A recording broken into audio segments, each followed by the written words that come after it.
similar to the international franchise, kapag tumawa sila, may, ano naman, hindi man eliminated kaagad, may warning, so may yellow card sila.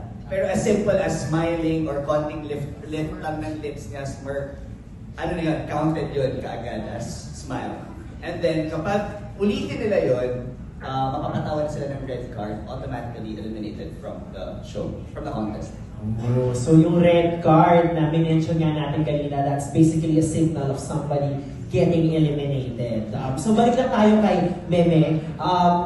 Dahil nga kanina sabi mo, all you could do was laugh and enjoy the show.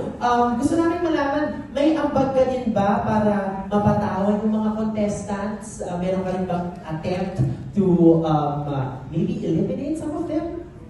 Wala akong ambag para patawarin sila. Pero pag pumapasok ako sa loob, yun lang yung time na pwede sila mag-enjoy with me. So nagtatawanan kami, doon na lang kami naghahabol na nagpibiruan kami kasi pwede tuwing papasok ako sa loob ng bahay.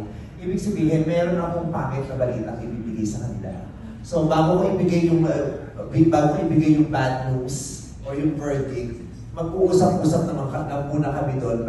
Doon lang yung chance nila na pwedeng tumawa at makipaghabulan sa akin. So safe space ka pala doon. Yes! Very, very. Pero pag nandun ako sa loob, hindi na sila safe. Oo, isa sa kanila na lang matitigo. Oh, okay. So the plot thickens. Again, another question naman about the cast. Sino sa inyo ang biggest threat nung day mo? Nung una kayo nagkita-kita, who did you consider as your biggest threat in the competition? Yes, Chad. Ako talaga, si Ate Peachy talaga, si Rufa May Quinto talaga. Yung pagkita ko pala kasi sa kanya, kasi alam mo, hindi siya ito ang pinakamahirap ni Ate Peachy. Hindi siya nagpapatawa, pero nakakatawa. She has no intentions of making you laugh, but a simple gesture yung smirk, yan, walang ginagawa niya. Yung pagsasalita, normal na yung pagsasalita, pag tinignan ka niya, tapos pag kumilos, matatawa ka na talaga agad sa kanya. That's a very natural yung hobby niya. Kaya siya talaga ang biggest threat na for me, tsaka sa karamihan sa akin. Grabe. From the gentleman there, sino ang biggest threat sa inyo when the competition started? Same. Ano siya? Malaking joke. Yes, joke personified. Peachy. So I guess gusto natin malaman, sino ang biggest threat para sa biggest threat ng competition? Hindi, ako silang lahat din naman kasi... Really? Si Joey. Oo, pero baboy lang minsan yung iba. Baboy yung joke. Ano syempre, alam mo na yun, di ba? Pwede ba sabihin yun? Pagkanalan nila. Hindi yung mga... Pagkatapos nung competition, nandun siya sa office, nandun siya sa parang office ko, tapos nagsusubo siya sa akin. Pwede ba yun? Baboy na nung iba. Hindi, kasi talagang kulang na lang. Si Gerald, yung ano niya, sa abangan nila. Wala ko sinabi, ano lang. Kasi wala na kami pag-asa. Anyways, yun. Pero yun, actually, ayan, si Gerald, ito, parang lahat sila pinagtutulungan nila akong lahat. Huwag lang natin pwede yung action na nangyari. Kasi baka bigyan lang natin sila ng idea. Ano lang. Timodo po silang lahat. May nagtalik po sa loob. Aminin na namin, Chad, aminin na namin. Lalaki sa lalaki. Actually, 9 months na to.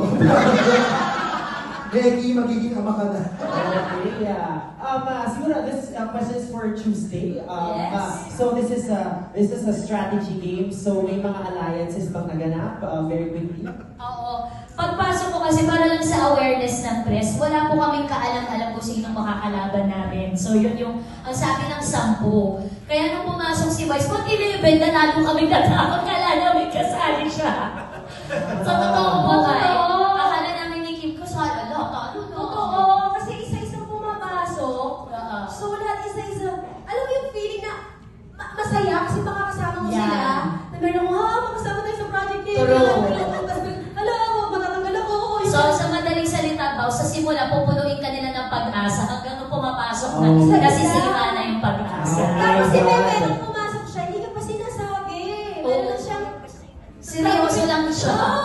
Oo, ginagano niya sa I love it. Walang ka-idea. So, nung may break, di ba, magbibihis nagbibihis kami for whatever characters ang gagawin namin sa loob. By the way, there are people who helped us develop whatever strategy kung meron kami. Pagkita talaga namin kay Peachy, yung mata namin ni Chad nagkagano na, okay, may pagtutulungan na tayo. Kaya alam ko, Hindi lang siya iniwan. Pero meron nga, may mga nakita ko parang nagkampihan. Kahit hindi nag-usap. Nagkabahan siya, pinuntahan ni Chad. Pinanood. May nagtandeman. pero sa awa ng Diyos, wala, hindi ako natawa sa kahit sa kanino sa kanila.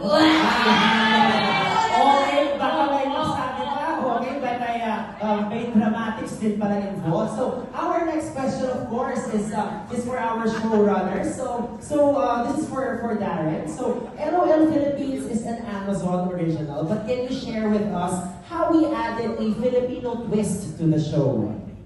I mean, this is why we love this format, I think, right? Because we've done it now over, I think, 10, 20 territories, and each locale finds a way to make it really local.